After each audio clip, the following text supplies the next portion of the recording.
প্রতিদিন যদি আপনার পর্যাপ্ত ঘুম না হয়, শরীরে কিন্তু ঘটতে পারে ভয়াবহ পরিবর্তন। নতুন এক গবেষণায় দেখা গেছে, যারা 6 ঘন্টার কম ঘুমায় তাদের হৃদরোগে আক্রান্ত হওয়ার ঝুঁকি 40%-এরও বেশি। গবেষণাটি প্রকাশিত হয়েছে আন্তর্জাতিক জার্নাল স্লিপ মেডিসিনে। বাংলাদেশেও এখন ঘুমের অভাব একটি নীরব স্বাস্থ্য সমস্যা। শহুরে জীবনে মানসিক চাপ, অতিরিক্ত মোবাইল ব্যবহার ও কাজের চাপ এর মূল কারণ। বিশেষজ্ঞরা বলছেন, ঘুমের সময় শরীরে হরমোনের ভারসাম্য বজায় থাকে। ঘুম কম হলে ইমিউন সিস্টেম দুর্বল হয়ে পড়ে। এতে সহজেই ঠান্ডা, জ্বর বা ভাইরাল সংক্রমণ দেখা দেয়।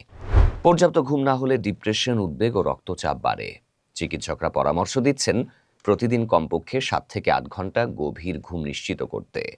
ঘুমানোর আগে মোবাইল স্ক্রিন এড়িয়ে চলা ও অন্ধকার ঘরে ঘুমানো জরুরি।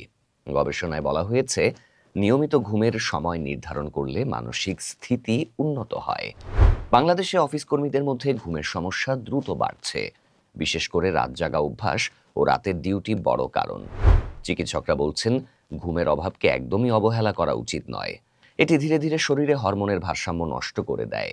অনেকে ঘুমের ওষুধ ব্যবহার করছেন, যা দীর্ঘমেয়াদে ক্ষতিকর। প্রাকৃতিক উপায়ে ঘুম উন্নত করার পরামর্শ দেয়া হচ্ছে। ঘুমানোর আগে বই পড়া, হালকা গান শোনা বা ধ্যান করা বেশ সহায়ক হতে পারে। স্বাস্থ্য বিশেষজ্ঞরা বলছেন, ঘুম হলো সেরা ওষুধ। এখন থেকেই পর্যাপ্ত ঘুম নিশ্চিত করলেই হৃদরোগ ও মানসিক চাপ কমানো সম্ভব। ভালো ঘুম মানেই সুস্থ জীবন।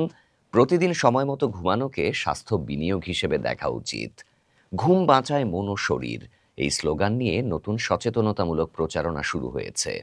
স্বাস্থ্যকর জীবনযাপন শুরু হোক পর্যাপ্ত ঘুম থেকেই।